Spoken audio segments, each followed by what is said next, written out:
আজকের ভিডিওর আলোচ্য বিষয় হচ্ছে আমাদের বার্ষিক সামষ্টিক মূল্যায়ন 2024 ষষ্ঠ শ্রেণীর স্বাস্থ্য সুরক্ষার মূল বইয়ের সাজেশন।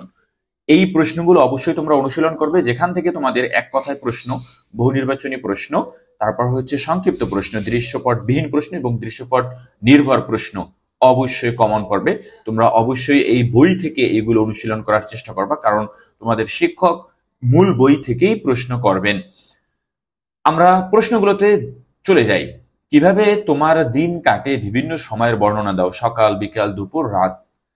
সুস্থ থাকার জন্য তোমার করণীয় দিকগুলো উল্লেখ করো। তোমার নিত্যদিনের কাজ শরীরে কি ধরনের প্রভাব ফেলে? তুমি যে সারাদিন কাজগুলো করো, এটা তোমার শরীরের উপর কি ধরনের প্রভাব ফেলে? শরীরের যত্নে তোমার করণীয় লিখো। পুষ্টি কাকে বলে? সুস্বাস্থ্য রক্ষায় পুষ্টির গুরুত্ব লিখো। খুবই গুরুত্বপূর্ণ একটি প্রশ্ন। ফাইবার বা খাবারের আঁশ স্বাস্থ্য সুরক্ষায় এর ভূমিকা লিখো।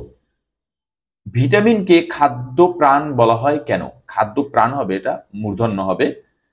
ভিটামিনকে খাদ্য প্রাণ বলা হয় কেন? বয়ঃসন্ধিকালে শরীরের কিভাবে যত্ন নিবে তা উল্লেখ করো। ব্যক্তিগত স্বাস্থ্য ও পরিচ্ছন্নতা বজায় রাখতে করণীয়গুলো বর্ণনা করো। সুস্বাস্থ্য রক্ষায় শরীর চর্চার ভূমিকা লিখো।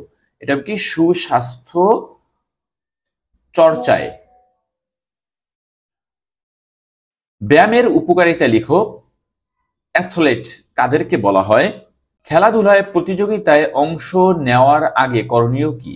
অর্থাৎ কোনো প্রতিযোগিতামূলক খেলায় অংশগ্রহণ করার আগে কি ধরনের ব্যায়াম বা এক্সারসাইজ গুলো করে নিতে হবে?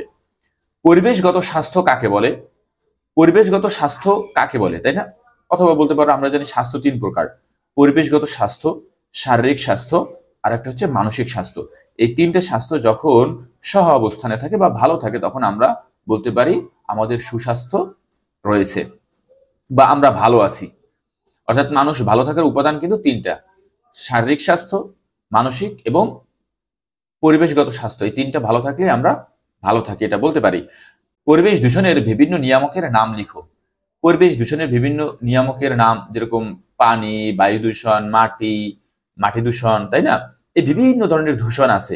আমি এই চারটা উল্লেখ করে দিলাম, তোমরা বিভিন্ন ধরনের পরিবেশ দূষণের নিয়ামকের নাম লিখবা। সংক্রামক রোগ কাকে বলে? একজনের কাছ থেকে অন্যজনের কাছে যে রোগটা ছড়ায়, তাই না? সংক্রামক রোগ প্রতিরোধের উপায় কি? অবশ্যই ভ্যাকসিন। কিভাবে রোগ ছড়ায় তা উল্লেখ করো। মানে একজন থেকে আর একজনে কিভাবে, অর্থাৎ সংক্রমিত হয়ে থাকে রোগগুলো, এটা বর্ণনা করো। কিভাবে তোমরা স্বাস্থ্য সেবা সম্পর্কে সচেতনতা তৈরি করবে তা উল্লেখ করো।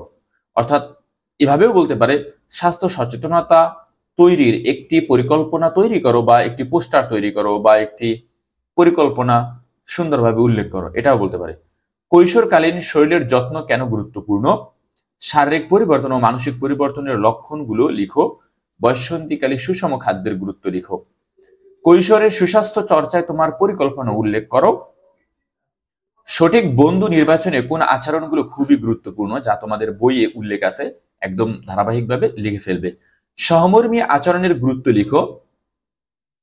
পরিবেশ রক্ষায় বৃক্ষ ও প্রাণী দলের ভূমিকা লিখো। পরিবেশ রক্ষায় বৃক্ষ এবং প্রাণী দলের ভূমিকা লিখো। তোমার আত্মপরিচয় তুলে ধরো। সুনাগরিক বা মানুষের প্রয়োজনীয় গুণাবলী উল্লেখ করো। সুনাগরিক বা মানুষের প্রয়োজনীয় কি কি গুণাবলী রয়েছে সেগুলো উল্লেখ করো। বিভিন্ন পরিস্থিতিতে কিভাবে তুমি যোগাযোগ করবে তার বর্ণনা দাও। অর্থাৎ বিভিন্ন পরিবেশ পরিস্থিতিতে তুমি কিভাবে যোগাযোগ রক্ষা করতে পারো সে সম্পর্কে বর্ণনা দিতে হবে। এখানে যে কোনো একটি ঘটনা বলে দিতে পারে তোমার, তুমি কোথাও ঘুরতে গেছো, বা তুমি পথ হারিয়ে ফেলছো, বা তুমি নতুন কোথাও যাবে, সে সময় তুমি কিভাবে যোগাযোগ করবে, এই বিষয়ে আলোচনা করতে হবে, পরীক্ষায় লিখতে হবে তোমাকে। অনুভূতি প্রকাশের মাধ্যম লিখো। তুমি কিভাবে তোমার অনুভূতিগুলো প্রকাশ করো। সহমর্মিতা প্রকাশের গুরুত্ব লিখো। আমরা যে মানুষের প্রতি সহমর্মী আচরণ করব এর গুরুত্ব লিখো। অনুভূতি ও প্রয়োজনের কথা কিভাবে প্রকাশ করতে পারি তার বর্ণনা দাও। তুমি তোমার অনুভূতি এবং প্রয়োজন তুমি তোমার পিতামাতা, ভাই বোন এবং সহপাঠীর সাথে কিভাবে প্রকাশ করবে তা বর্ণনা করো। এই হচ্ছে মূল বইয়ের গুরুত্বপূর্ণ প্রশ্ন। এরপরে আমরা অন্যান্য বইয়ের ধারাবাহিক সমাধান নিয়ে আসব। তোমরা নতুন হয়ে থাকলে জয়স লাইব্রেরিটি শেয়ার করে রাখতে পারো।